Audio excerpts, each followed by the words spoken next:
Welcome to Bingo Bing. Cinderella. ஓர் அழகிய கிராமத்தில் அன்பான குடும்பம் ஒன்று இருந்தது.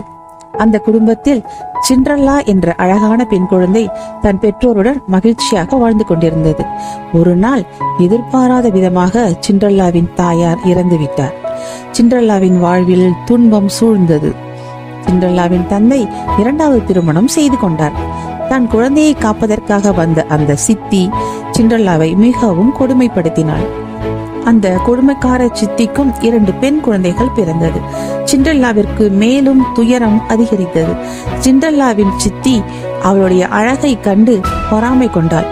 அவள் மட்டுமல்ல, அவளுடைய 2 பெண் குழந்தைகளும் சிண்ட்ரெல்லாவின் மேல் துளி கூட அன்பில்லாமல் பொறாமையுடன் வாழ்ந்தனர்.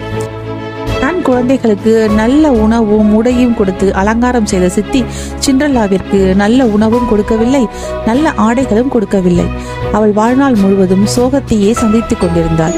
இப்படியான காலகட்டத்தில் அந்த நாட்டு இளவரசனுக்கு திருமணம் செய்யும் பொருட்டு நாட்டில் உள்ள திருமணமாகாத இளம் பெண்கள் அனைவருக்கும் அந்த நாட்டின் அரண்மனையில் விருந்து ஒன்று ஏற்பாடு செய்யப்பட்டுள்ளது முரசு அறிவிக்கப்பட்டது.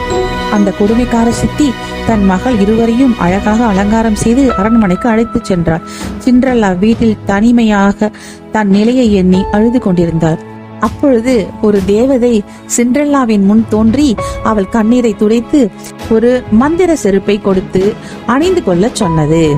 அதை அணிந்ததும் சிண்ட்ரெல்லா ஒரு தேவதை போல மாறிவிட்டாள். நள்ளிரவுக்குள் திரும்பி வந்துவிட வேண்டும் என்று கூறி ஒரு சேரட் வண்டியில் அவளை அரண்மனைக்கு அனுப்பி வைத்தது. அரண்மனைக்கு சென்ற சிண்ட்ரெல்லாவின் அழகை கண்ட இளவரசர் அவளுடன் நடனமாட தொடங்கினார். இரவு முழுவதும் இருவரும் நடனமாடி கொண்டிருந்தனர்.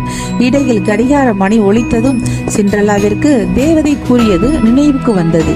உடனே விரைவாக வண்டியை நோக்கி ஓடினாள். ஓடும் பொழுது தன் கால் செருப்பில் ஒன்றை தவற விட்டு விட்டாள். இளவரசர் அந்த ஒரு கால் செருப்பை எடுத்து காவலரிடம் கொடுத்து நாட்டில் உள்ள அனைத்து பெண்களையும் அணிந்து பார்த்து இந்த காலணிக்கு பொருத்தமான கால் யாருடையதோ அவளை அழைத்து வரும்படி கட்டளையிட்டார்.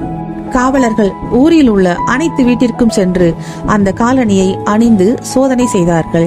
சிண்ட்ரெல்லா அந்த காலணியை அணியும் பொழுது மீண்டும் அழகான தேவதையாக மாறினாள். அதை அறிந்த இளவரசர் உடனடியாக அவளை அரண்மனைக்கு அழைத்து வர செய்து திருமணம் செய்து கொண்டார். மீண்டும் இனிமையான மகிழ்ச்சியான வாழ்வு சிண்ட்ரெல்லாவுக்கு தொடங்கியது. தர்மத்தின் வாழ்வுதனை சூதுக்கவும் தர்மம் மறுபடியும் வெல்லும். சிண்ட்ரெல்லா வென்றாள். Thanks for watching.